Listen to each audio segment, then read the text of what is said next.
Well, good morning. I am going to do a recording. I have been in a series or a study for many, many months now on angels and trying to kind of take this world of angels and kind of make it applicable or understandable to our mind today. Because much of the language, much of the symbolism, the wording used in the texts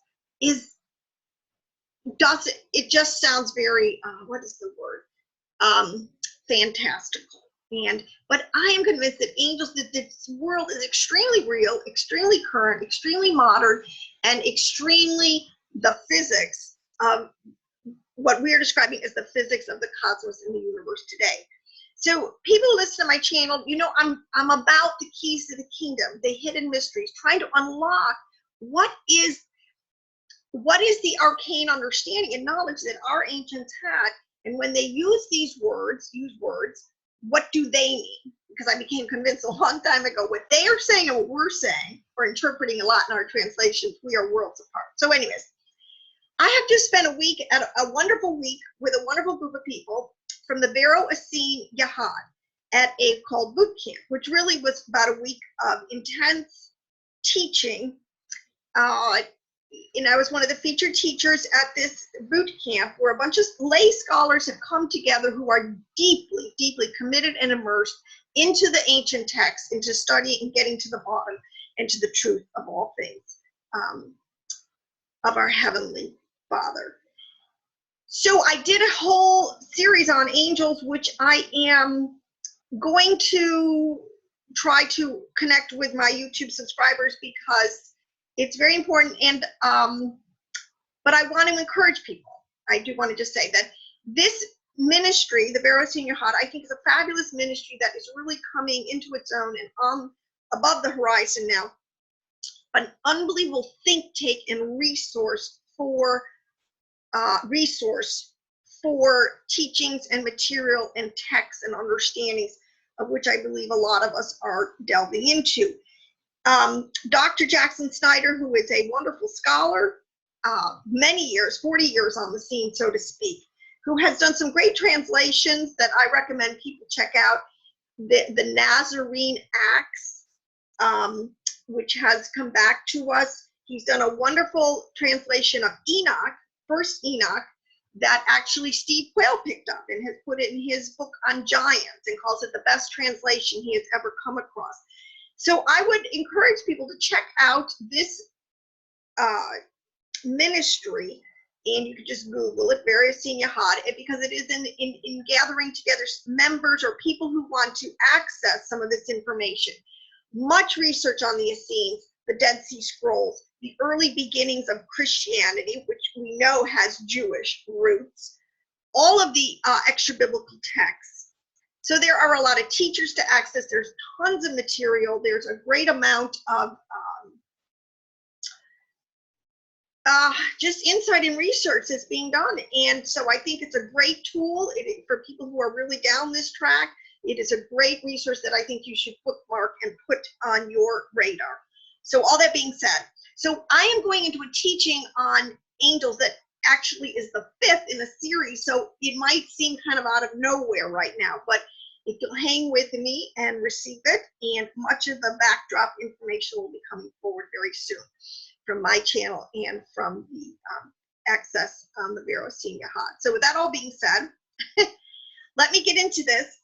So one of them, in my opinion, one of the most misunderstood words or concepts in the text are how they use the word fire. Are we really gonna burn in hell forever with fire and brimstone? What are they talking about? It's very hard. So let me start here. I have spent like years trying to decode, and I believe this is my calling, and I believe that Yahweh, the Ruach HaKodesh leads me. I believe that, so you can take that with a grain of salt or to whatever, into understanding these words. So I'm going to screen share something really quick, because this is where I want to jump off from. Well, let me just do that. All right, so I can, let's see, we're going to go here.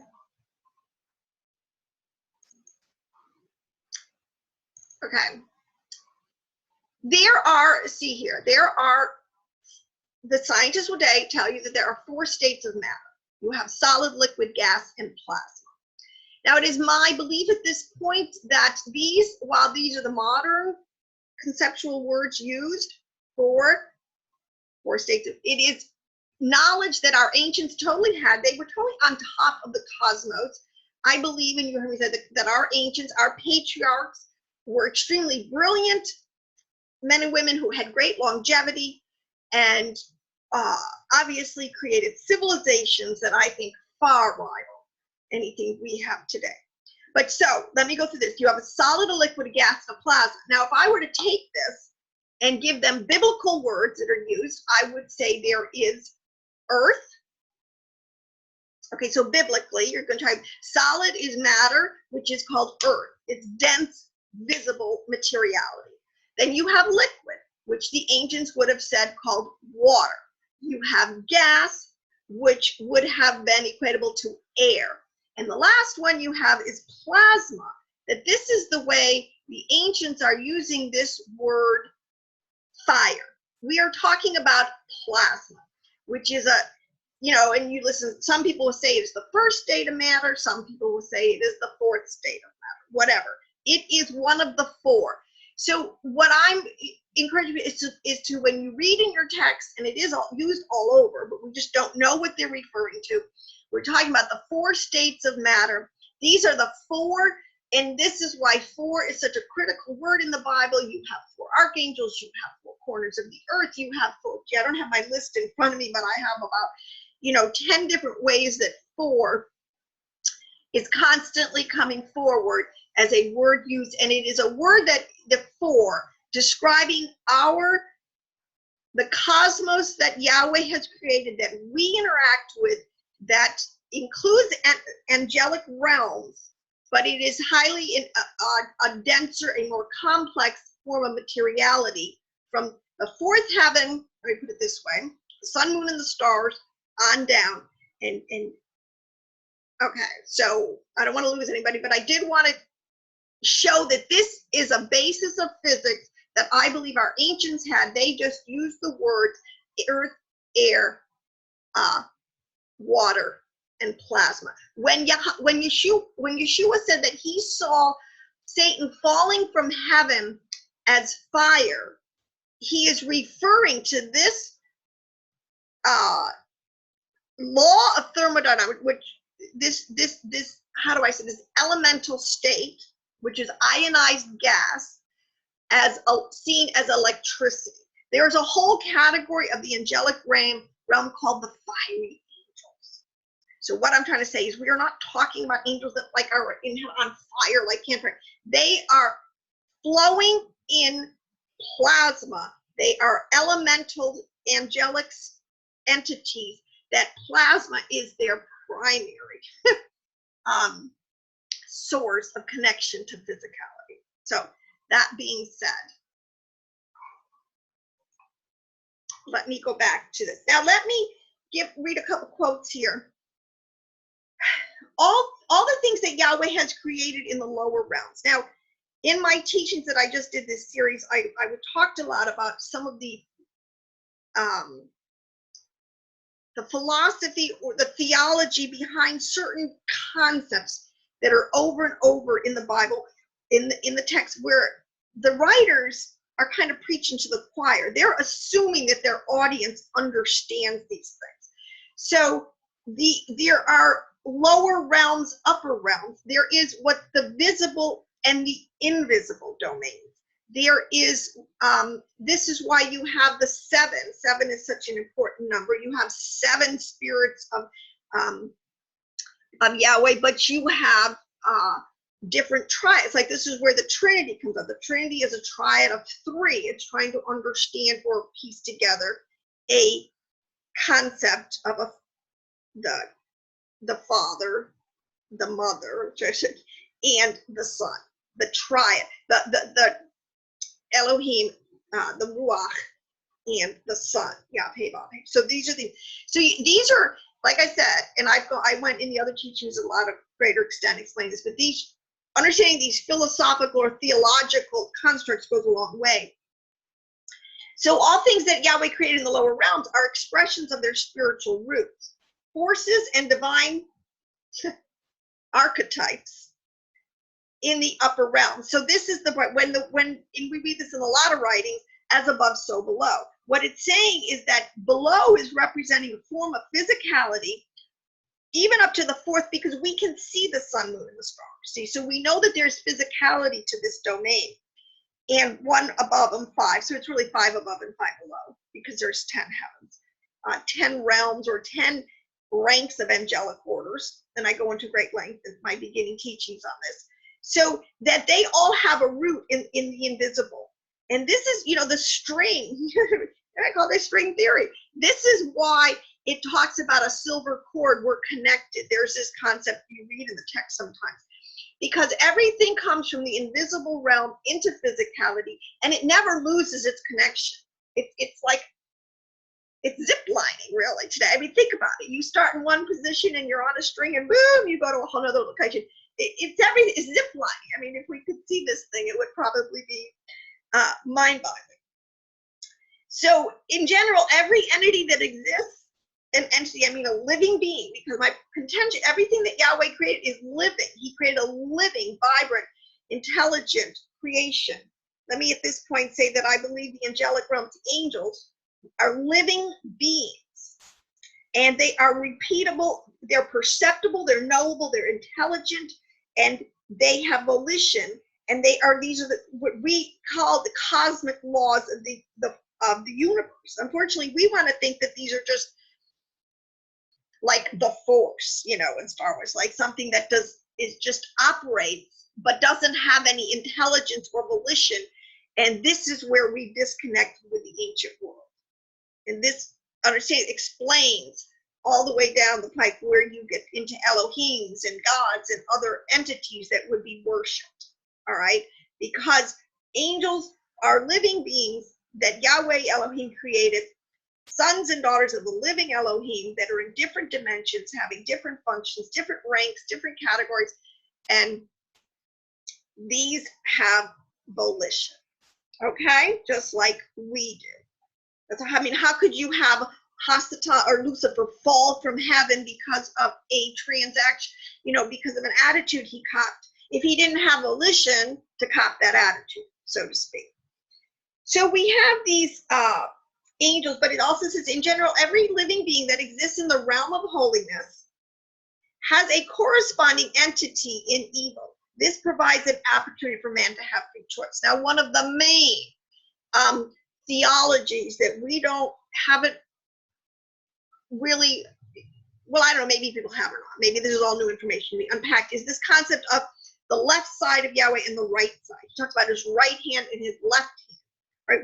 What is the theology? What are they trying to talk? Because we know God doesn't have hands. I mean, Yahweh does not have hands as we do, but he is explaining to us that there is something going on with a right hand and a left hand. And basically what you have in the theology is a right hand, a left hand, and the middle pillar. So in other words, you get the left pillar, the right pillar, the middle pillar. These are theological understandings that our ancients had of how the cosmos works with each other, works together. So back to fire, which is my main one I want to unpack today. In Exodus 3:2, there's a verse, the very famous verse talks about the angel of Yahweh. So we're talking about an angelic messenger, angelic order of living being, appeared to him in a blazing fire from the midst of a bush. And he looked, and behold, the bush was burning with fire, yet the bush was not consumed. So Moses said, I must turn aside now and see this marvelous sight, why this bush is not burned up. See, and if you don't really understand, we are talking about ionized, if we are talking about, see, in this, I can't give too much back.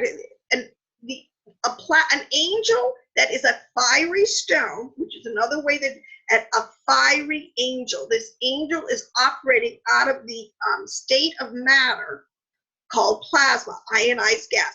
It is a burning. It's really the point they're saying burning is it's glowing. It has, how electricity, it just lights up the whole it is, and it equates the color is to fire, because fire is very bright, and in a dark sky, and you have a fire, it is the element that stands out and gives great light, electricity. But these are huge states of matter.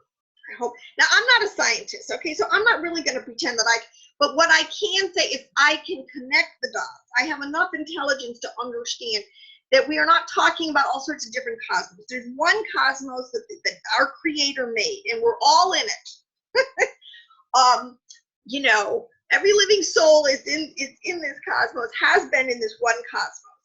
And our ancients lived in the same cosmos that we're living in. They just use different words to describe it. And that's what we have to track back to, what they were saying, so we can make the text make sense as they are supposed to be in their biblical understanding. So plasma, like I said, is one of the 4 fundamental states of matter. Now, that is the visible part of this entity, is its plasma being, its fiery being. Now, like I said before, that it has a root in the invisible realm. The theology of all living beings, and we just use us human beings as we have a body that is made of great matter. It has dense physicality, our bodies. Our bodies are in the Bible equated to as a tent, a tabernacle, a house. It is a place. It is the pot that the potter made out of clay to house another, our soul, which is another form of our being, another part of our being, but it is invisible. So even though you might have a fiery angel that is made of plasma that you could see, like Yeshua said, I've seen Hasatan fall from heaven as lightning, his physicality in its sense, behind it is a living being, a soulish entity that has invisible attributes that you can't see. So you always have, so this is why I say the root going back into the invisible realms. And I'm not really going to talk today about the words that would be more descriptive of the soul of the entity, because I did some quotes, and even my previous were saying, even Philo, Judaeus, who was probably the greatest theologian, so to speak, Jewish theologian of his day at the time of Yeshua, says that even this is the point, that why they talk about the heavenly bodies as being living sentinel beings. The part that we can see, the luminaries, the sun, moon, and stars, but behind them are is their soul life, their sophisticated, unseen, the brains of their operation. Our soul is, so to speak, the brains of our operation. So I hope you're still tracking with me.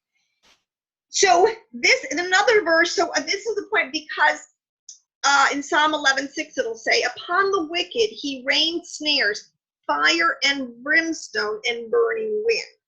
Now seriously, what do you do with that? But when you understand what fire, and I want to go right into fire and brimstone, picking up on this concept of, you always have in any living being, you have, all right, it's garment, and then you have let me put it this way, I put a garment on my body. So these angelic realms are clothed in a physicality, a state of matter, be it a solid, liquid, gas, or a plasma, and then behind it or inside it, or it's working, it's animation. I guess that's the best word, because our soul life, our first level of soul life, nefesh, is our animation, which makes us different from the planet. I can get up and move around. I have higher intelligence, all these different things. So my nefesh, my animation, is what is behind or inside my vessel, my body. And the principle is exactly the same for every living being. So when he rains fire and brimstone and burning wind. Now I want to go into a little, and this used to get me, what are they talking about, brimstone? What are fire and brimstone? But as I learned that these words are code words, these are encrypted words. There is always a deeper meaning Most of these words are what is called a remez, meaning it's a hint to something deeper. So you always have, and I start out in the beginning when I said here that every entity exists in the realm of holiness, has a corresponding entity in evil. The way this thing was set up is as a binary dualism, and this is when reading the Dead Sea Scrolls, they would use it. You know, you have sons of light and sons of darkness. We have a good angel on our right shoulder and a bad angel on our left shoulder. And we have this constant internal dialogue, you know, should I or shouldn't I? There is this concept of good and evil, or, you know, morally right choices and evil choices that we can constantly make at any time. And that there is this influence coming at us. And we, the being a volition in there, we have to choose you this day, what you're going to serve, who you're going to serve. Good angels, bad angels and their influence, Yahweh Elohim, you know, or Lucifer. So this is the way the thing is set up. So there's a lot of code words for bad angels, and brimstone is one of the code words for fallen, angelic, and I'll use the word fire plasma angels, because angels are created out of the elements of matter and in many times combination. So this is why the good angels really are, well, I shouldn't say this good angels, but on the right side, the angels are made up of air. This is what they're ethereal. This is why angels float, the concept that they're in the atmosphere, that they have wings. They are ethereal.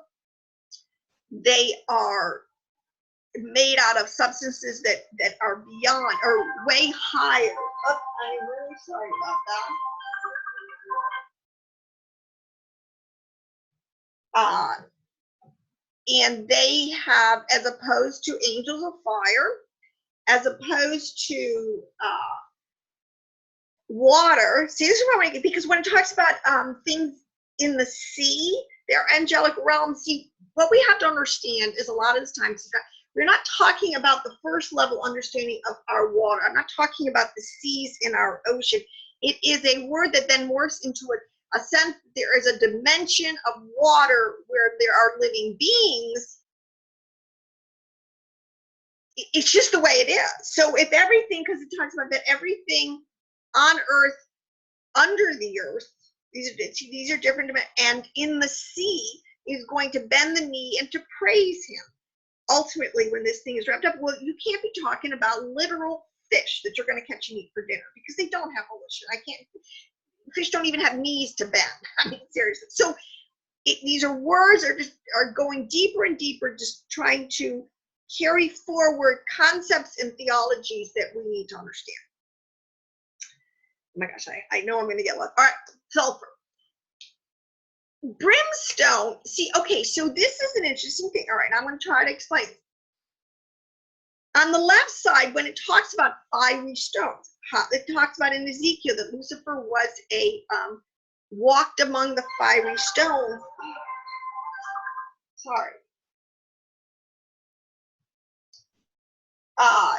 He was an angel. He is the highest ordered angel, chief of fire. This is what he is. Lucy, yeah, Yeshua said, I've seen Satan fall as fire from heaven. So you don't get any higher in the angelic order of being a fire plasma angel than Hasatan. All right. And fallen angels follow his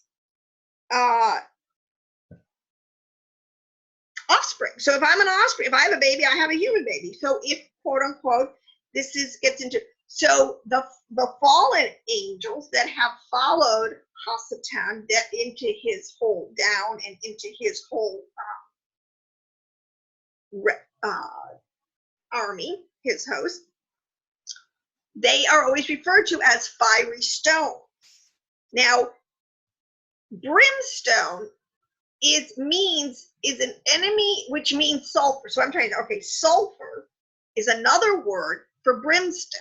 So brimstone and fire, this is what I am saying, is the name for sulfur. So let me see it like this. All right, fire represents the, quote unquote, like I said, the soul, the invisible part of the entity. but brimstone is representing its materiality. So when they put brimstone and fire together, it's like saying I am made up of a body and a soul. They are made up of brimstone and fire. So my soul is, okay, so I'm just trying to say, so a fiery angel, a fallen fiery angel in particular, is made up of brimstone and fire, because a lot of this gets into why are they constantly using all these different metals, gold and silver and copper and iron and brimstone, what or sulfur, what do they represent? Well, they're telling us, what they're really telling us is different states, different, okay, so we're made up of the dust of the earth, all right? And I said earth is akin to matter, state of matter. Well, these angels are not made up of the dust of the earth. They are made up of the elements of the earth, brimstone or sulfur being a major element. So in other words, this is giving you its body and its soul, so to speak. It's made up of brimstone and it's fire. I hope I've kind of made that. So, but what's even more interesting, when you list the angels, a lot of times they will talk about Michael and Gabriel and Uriel and Raphael. These are the 4 archangels that all the way from Enoch all the way through are classified as the chief archangels, that, and they are also given metals, corresponding metals. See there. And Uriel is his corresponding metal, or how you would describe what he is made up in his quote unquote angelic physicality, is copper. So what you have here between sulfur and copper are code words that are telling you we're talking about a fallen angel and a good angel, a holy angel. Uriel is a holy angel, and his code word for definition for his physicality is copper. On the flip side, you have this word brimstone, which is giving you a code word, which is analogous to sulfur, which is giving you a code word for the physicality, and I put it in quotes, physicality, because we don't really see angels, but they have, so that Yahweh sees them, they see each other, other angels, so they have a physicality, okay? So, and it is the word when sulfur, which is the word brimstone, which analogous today is the word sulfur, hydrogen sulfide, which is highly, highly toxic. Now, whether or not it really is quote unquote sulfur, or it is the properties of that element really represent the properties or of that angel. So in other words, you're going to get highly toxic. This, you know, hanging out with a bad watcher angel, he's going to make your life, your soul, everything highly, highly toxic. Now, whether in that's an absolute, totally literal sense, or we're still kind of trying to allegorically wrap our mind around this, you know, maybe we'll all have to wait to find out. But I know that this is how it's tracked. So, and actually hydrogen is one of the major elements in volcanic activity, or lava, or whatever comes out of a volcano. It's one of the major elements found in volcanic activity. It's highly toxic. So what we have is fire. On the left side are fallen watcher angels, who are equated as brimstone and fire, and they're called fiery stones. Now, stone is a key word, an encrypted word that actually is referencing seed, like the seed, which many times is used as man. All right, so our seed is Adamic man. We have a certain seed that will produce an Adamic man. Well, on the flip side, there are certain seeds, certain genesis of elemental things that will go together to create fiery stones, angelic beings. All right, so you see, and alchemy, the whole point in alchemy, as far as I can understand in one level, is the turning. Now, stones on the flip side, on the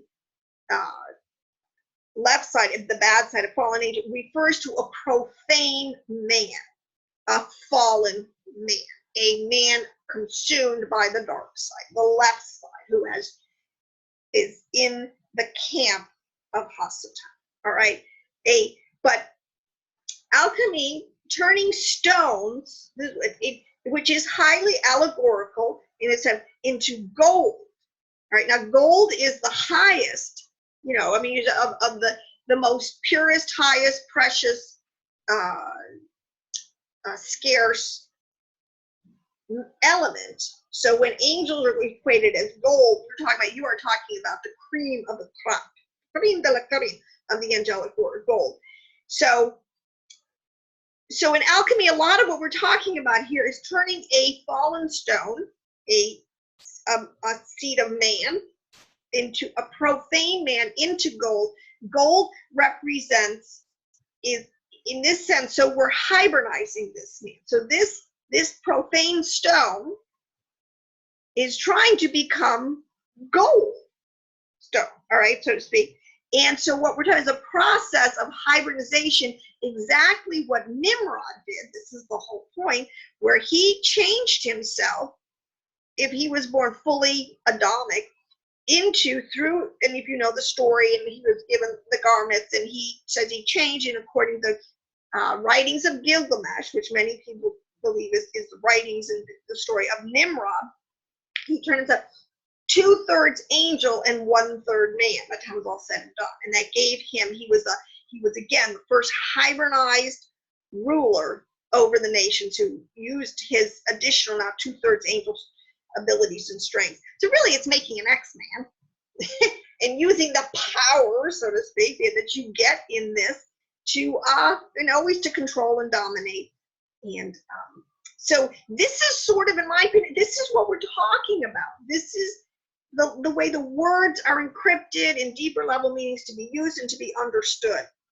So in dragon lore, which is another really big thing today, why are all of a sudden dragons the biggest thing on the planet, and having all of these cartoons and movies and everything introduce children to this world, quote unquote, of dragons? Well, if you study it out biblically, dragons comes from the same root word I'm talking about in the Hebraic text, root word of tan, T-A-N, which is the root word, the 3-letter root word for all the words that are used to describe serpents, vipers, dragons, the Leviathan, T-A-N, which is the last letter, Leviathan, T-A-N. This whole side of fallen, we know fallen watcher angels, okay? And they're in the class of the serpentines, the draconians, and they're called fiery serpents. See, all these words are swirling around this category.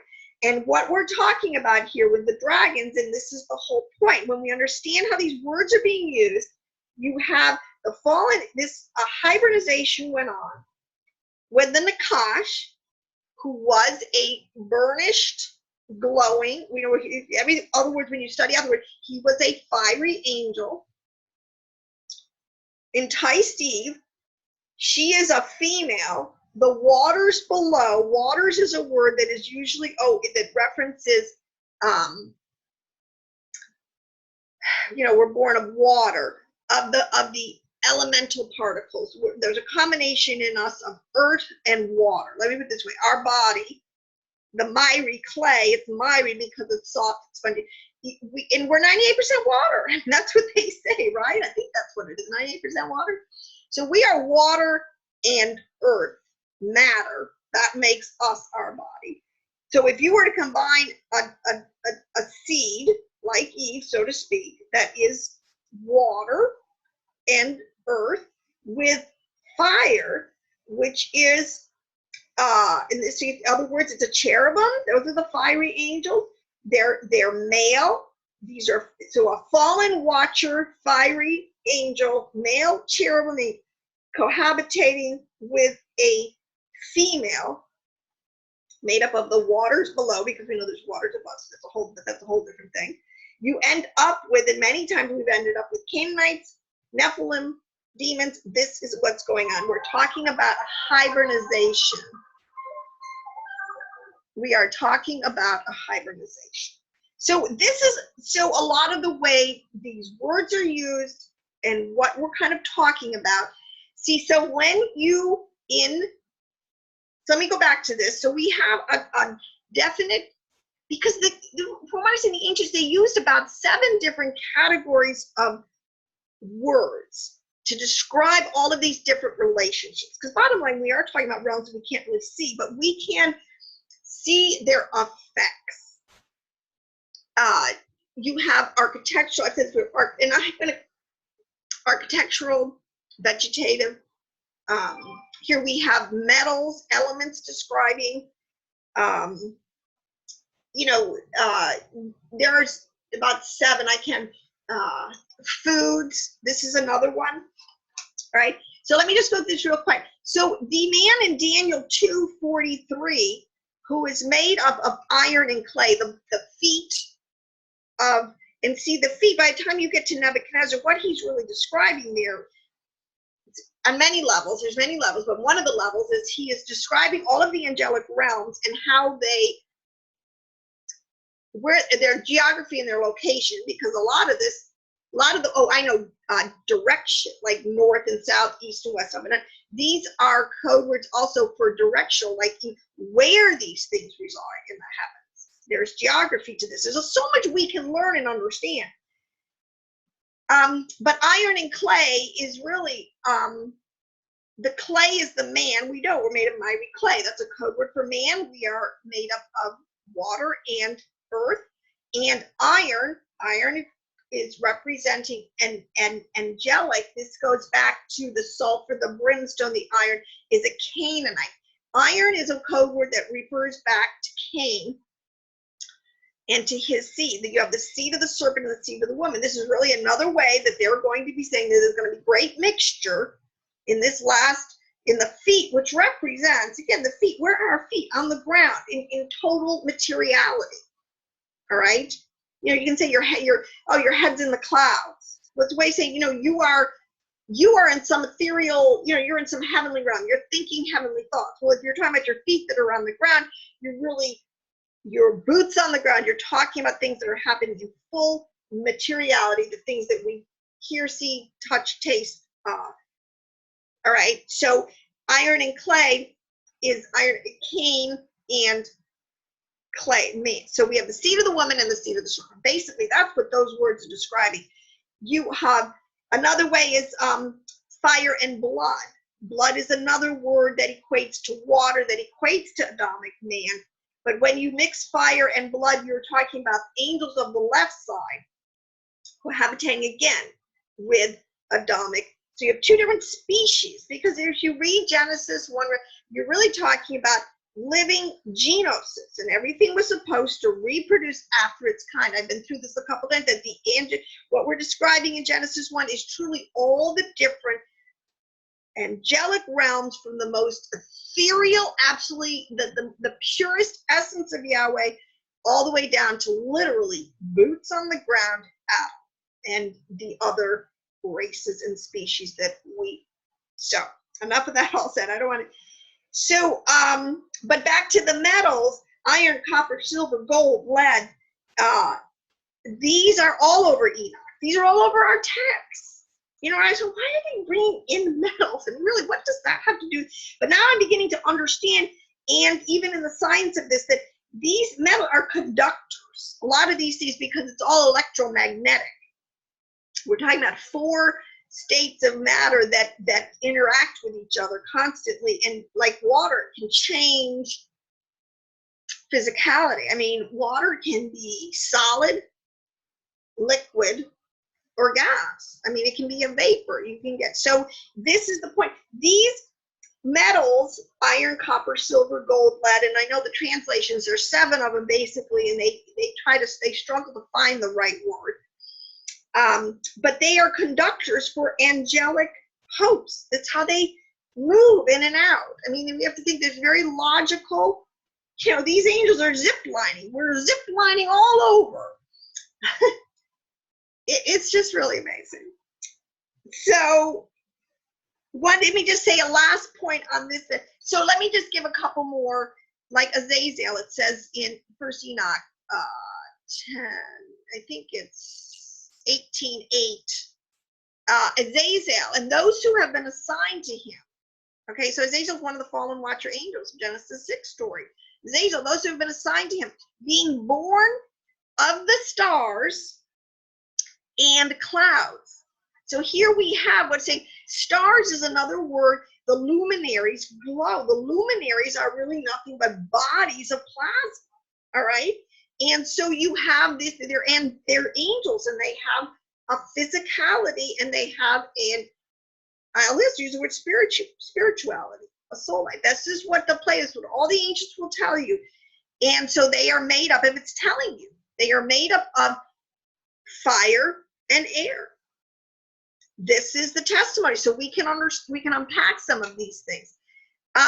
Again, in 1 Enoch 14:1, the watchers, fallen angels, are fire. It talks about are from eternity. And these states of being, I mean, this is the point. Yahweh set up his cosmos. It doesn't, these are aeon, these things are forever until he closes it down on the end of the seventh day, so to speak, and the new heaven and earth that he's been created are manifested. Everything is going to continue until that time. So in chapter 44 of the books of Adam and Eve, they have a portion of fire in them. It's now in an altered state. Fire has, so in other words, our fire, this is the point of the fall, the fire that was in us, which is, I mean, you gotta understand, there is a category of fallen angel that is a fallen fire, but let me tell you what, there's 2/3, there's many more angels made up of fire who are good angels. So I'm just trying to define here this one little, highly toxic clot we have in the whole cosmos, which is gonna go bye-bye. So, and then you get into hell and burning fire. What we're talking about here, that's another whole teaching, and I did touch on that a little bit in one of these teachings that are going to be coming forward on all of these quote-unquote angelic realms. But, you know, Enoch, all right, let me just see where I want to go here. So, okay, there is a geographic location for the fallen angels, their origination, you could call it their main rebel base. I mean, what can I say? That they operate from. And this is why I go back to the tree of life. And this is something I think is very important for people to understand and not be afraid of, and to just it is the tree of life. It is it is a diagram of the Sephiroth of Yahweh and his the emanations that are in motion, that are keeping this whole cosmos running and fine-tuned. So you have on the, all right, so there is one of the words, Gehenna, which is the word din, which is a biblical Hebrew word, and it is used a lot of times in the scriptures. This is the place, it'll say, of origination of the fallen angels.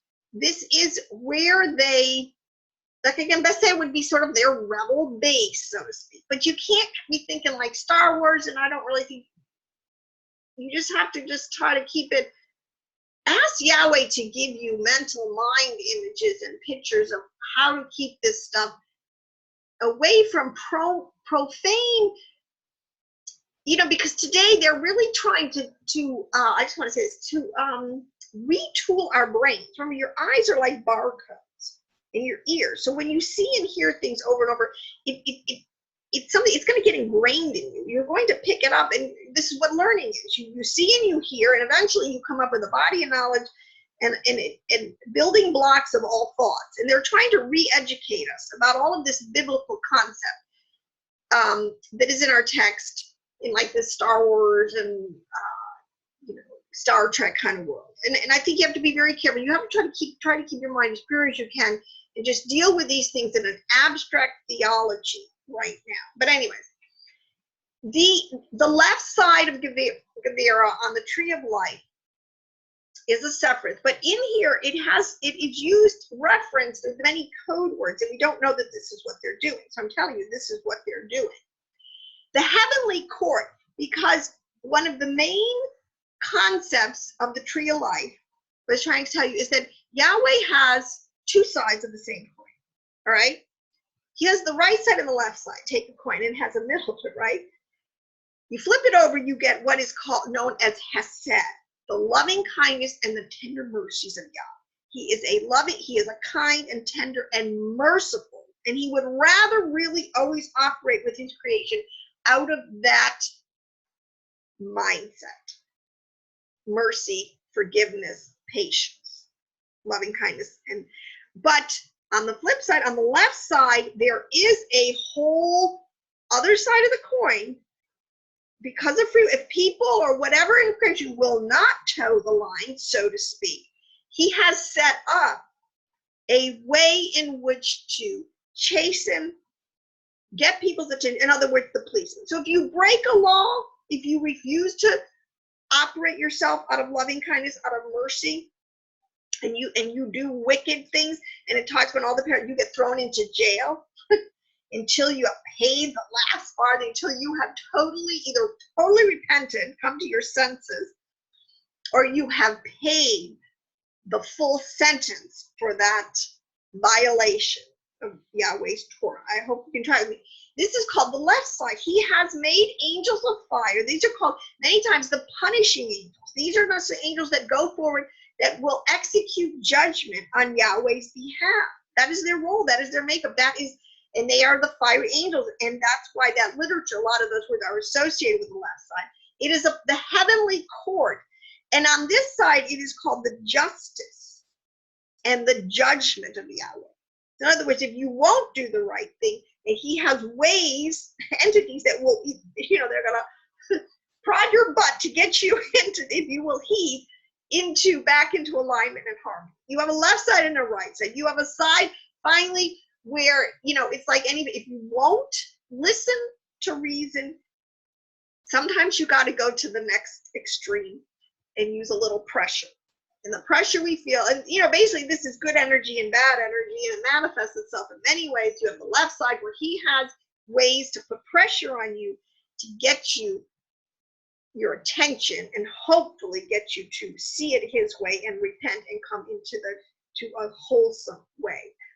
But anyways, the heavenly court is on the left side. The heavenly court is the court of judgment and justice, where, basically our angels, there's a dialogue on it. Did I finally get so far and hardened and coarse in my behavior or whatever, hardened heart, where I'm just no longer going to receive any type of correction?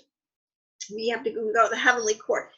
The north, the sides of the north, people who are studying, especially Gog and Magog and all of these things, the way the Bible uses the word north in its most sowed level, deepest level, which is referring to the angel or to the unseen realms or what's going on behind the curtain, so to speak. It's called the north.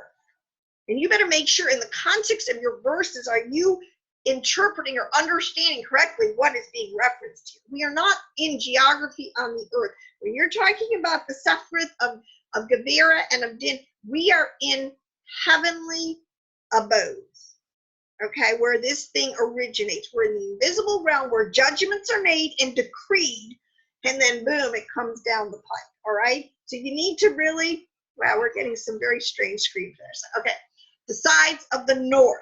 That's what it's talking about, because I told geography. That's why the north, south, east, and west. This is really important to understand, because even the tribes are delineated for north, south, east, and west. These things all track with each other. Where the tribe of Dan is very important to the storyline in this concept. Fire, I just told you, great fire, consuming fire. This is the whole realm of, we're talking about plasma, fire, this fundamental elemental state of being. Severe attribute of justice. As I said, it represents judgment and justice, and where it is finally decreed, and then it is administered from. And he will have to send out his policemen, his fire angels, his punishing angels, or he gives you over to the jail, throws you in jail, and the wicked angels get to have, this is the point.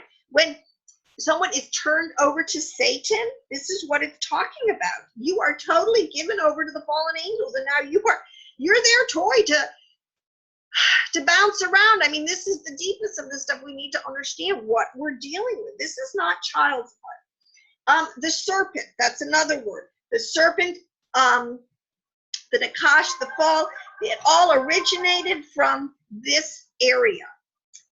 Darkness, night, cloud, and mist.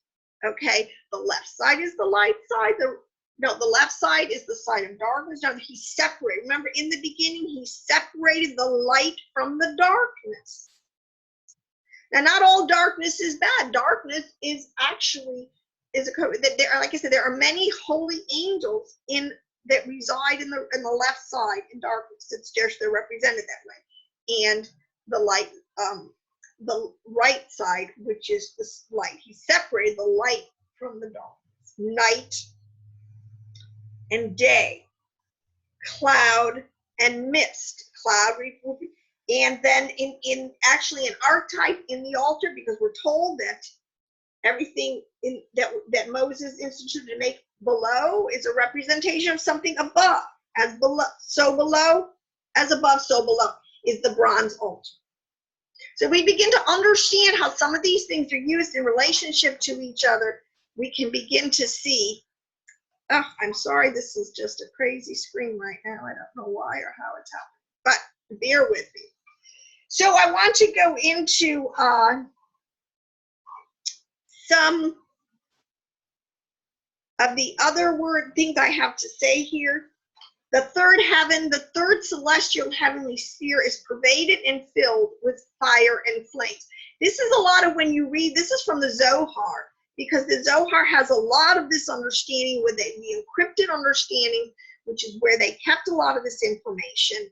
And as people begin to read it and begin to understand that this way is, these words, this is how it's being used. In it, the fiery river Nahar Dinur takes its rise and flows into Gehenna. See, this makes sense when you begin to read Enoch, and he's like in all these, like, what is he talking about when it comes to geography? This is one of the main things that is necessary to understand. These words are encrypted. They're talking about geography in these heavenly realms. And there is the river Nahar, which takes its rise and flows into Gehenna, overwhelming and engulfing it in its course.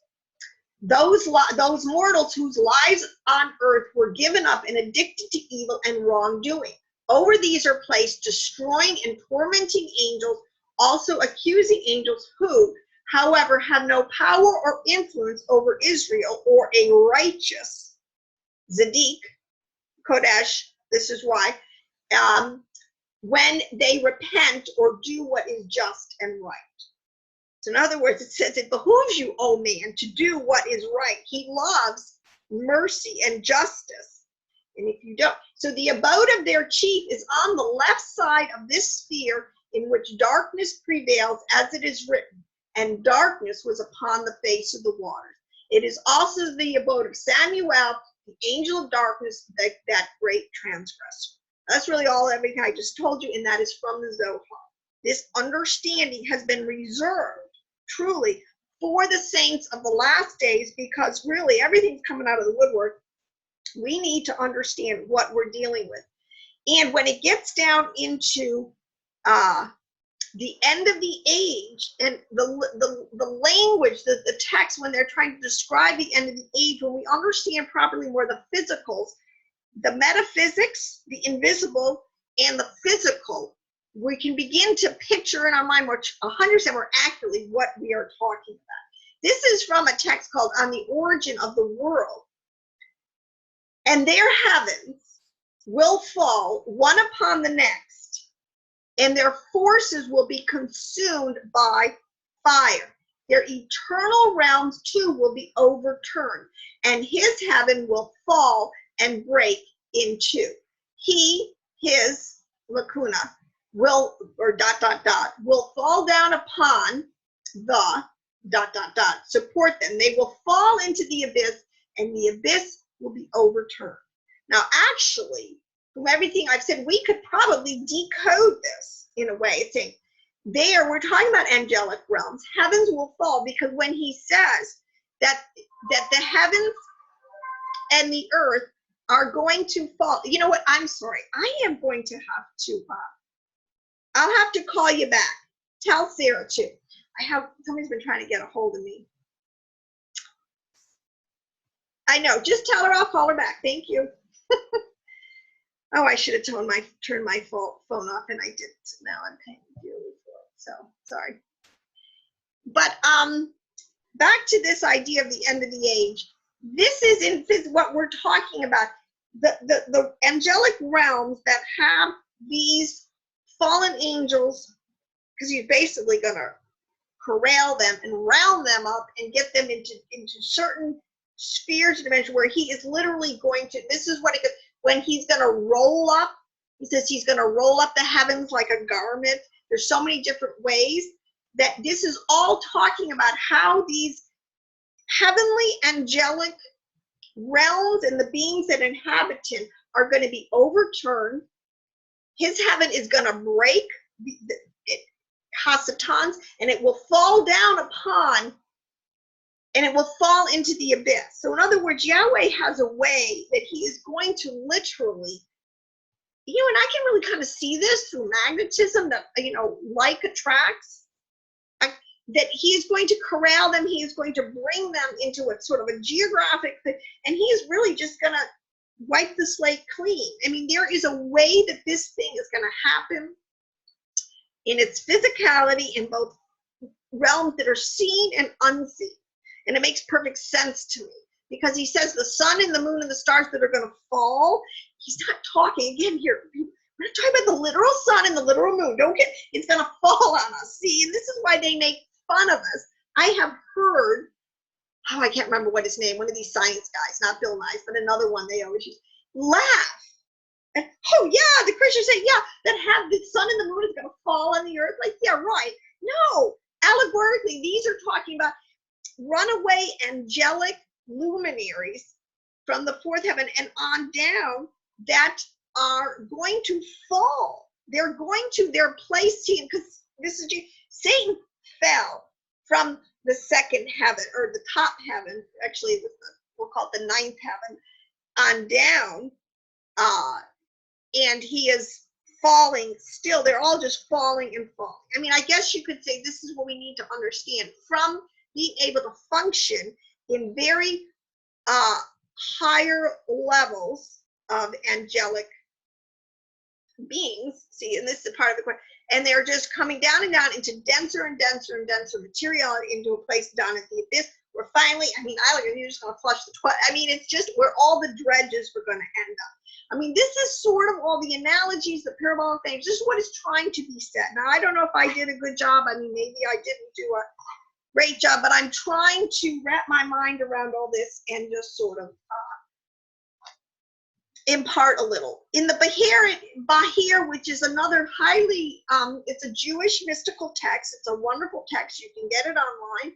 Ariel Kaplan did a great translation of it. Totally authentic Orthodox Jewish theology. And he says, and who are the officers? Because again, they're also given rank. Another archetypal language that is used is hierarchy. So you got, chiefs and captains and officers and judges. A lot of these words are talking about hierarchy in the angelic realms, and that's why when Yeshua has been put, he is taken and seated at the right hand of the Father at high. I mean, there's no place higher to go, and he's given a name above all the other angelic. His name, he's got the highest ranking name. Now everything's got to bow to him. See, so there's definitely hierarchy. So as it says, who are these officers? We learned that there are three. It is talking about strength, which is Gevera. So this is where the archangels, let's going back to this concept that the good angels, there's hierarchical angelic chiefs over, is the officer of all the holy forms, and to the left of the blessed one is Gabriel. So in other words, there is an archangel over the left side that is good, that oversees the activities on the left side, whereas Michael is always equated with being on the right side. So a lot of this we can kind of piece together a little clearer what the left side is used for, because it is the punishing side. It is the, you know, when you go into, quote unquote, into jail. See, that's what a lot of these parables are telling you. There are realms that, and this is a quote, it says, the righteous are healed and cleansed in the left side of judgment, but the evil men and evil wicked entities are judged by it and eventually will be burnt up, which means there is a, when this thing all said, I think plasma can get to such heats and it will eventually have the ability to totally annihilate, when it's all said and done, the physicality and the spirituality of all fallen angelic men, angels, demons, or any other hybrid in the cosmos. So it is, says here, like Avera is the fifth of the 10th seraphim, and is the second of the emotive attributes in creation, and it corresponds to the second day of creation. That's what I said. And in the Bahar, it also says, what is the fifth utterance? Fifth is the great fire of Yahweh, of which it says, let me see no more of this great fire, lest I die. This is the left hand of Yahweh. Talks about the lake of fire. This is where there is a place where ultimately, like I said, in physicality and in spirituality, all these fallen entities are going to meet their demise. So I'm hoping that this is having, I don't want this last point, I don't know how long I've been, but I just have, now I'm going to have to come back to this, because this I can explain the fire that fell from heaven, Zoroastrianism, and what is they worshiping. See, a lot of times what has to be understood also is that angelic entities, this is the point, have allowed that falling to be worshipped. So Zoroastrianism is the fire, which is translated hypostasis or Osiris, is he who first reigned among them after Zoroastrianism was the first religion that came on under Nimrod after the flood. And maybe I will pick up there and try to unpack that. So I do hope that you enjoyed this, and check out the Bureau of Seeing Yahad. Become a member. I think there's some great information there, and I'm going to be uploading some more great series I hope you'll find on the nature of angels. Shalom in Yeshua's name.